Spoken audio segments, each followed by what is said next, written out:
There's a link in the description to a thread that contains all the details on formulas used in this video. Okay, we've estimated our K-factor to be 0.470. We don't really know what it is, so we just took an educated guess.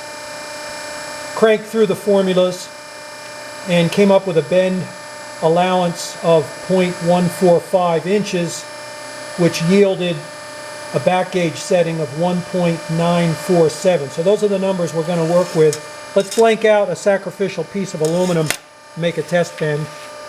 I just put a 2-inch mark on this. Doesn't really matter. So we'll go ahead and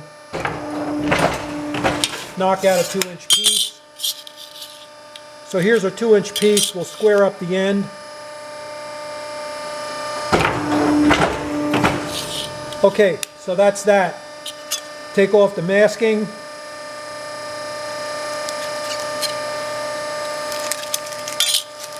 We'll mark this with an F,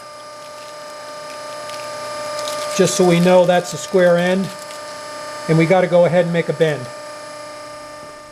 We guessed our K-factor at 0.470, which led to a bend allowance of 0.145 inches, which led to a back gauge setting of 1.947. So let's fire up the press brake. The back gauge has been set to 1.947 inches with the expectation that we're going to bend our test piece and get a 2-inch bend outside. So the cycle machine, let's make the bend.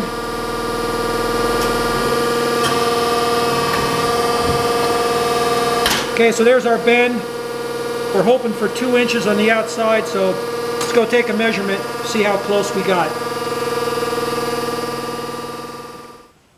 Okay, here's our test piece. We're looking for a 2-inch outside dimension here based on that K-factor we guessed at. And I don't know if you can see that there. We're about 2 thousandths short, so we guessed pretty well. We move this down a little bit. We're 1 thousandths and a half out. So this bend is 2 thousandths of an inch shy of our 2-inch target.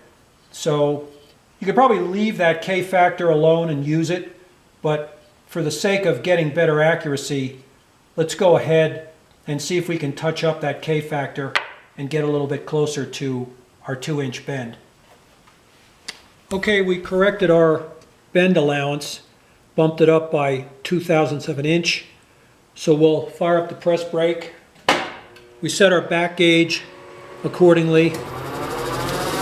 We'll see if we get a better bend. We'll cycle machine once.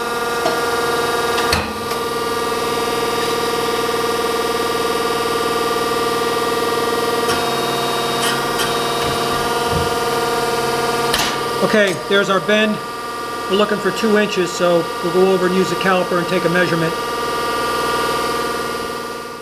Okay, let's take a measurement, see where we're at here.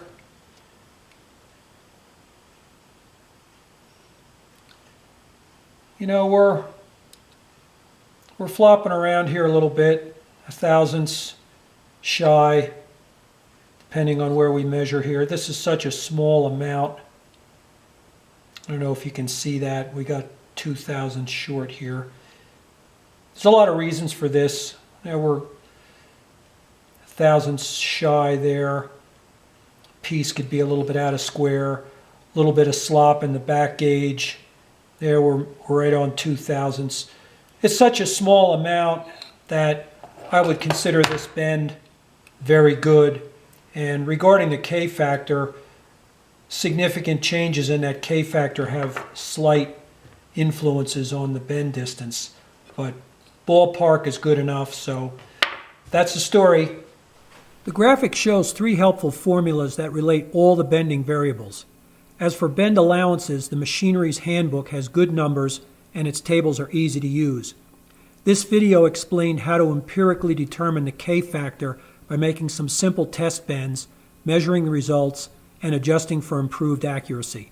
The formula for K is provided for those that know the bending allowance and need K for modeling purposes. Some 3D models show the neutral axis position as a function of K. The old Di-Acro press brake shown will hold 0.005 of an inch if care is taken to align the dies and ensure the back gauge registers 0 under the bend center. Installing a DRO really helps with making accurate bends. When bending soft metals like 5052 aluminum, don't squeeze and displace metal between the dies. Use just enough closure to complete the bend.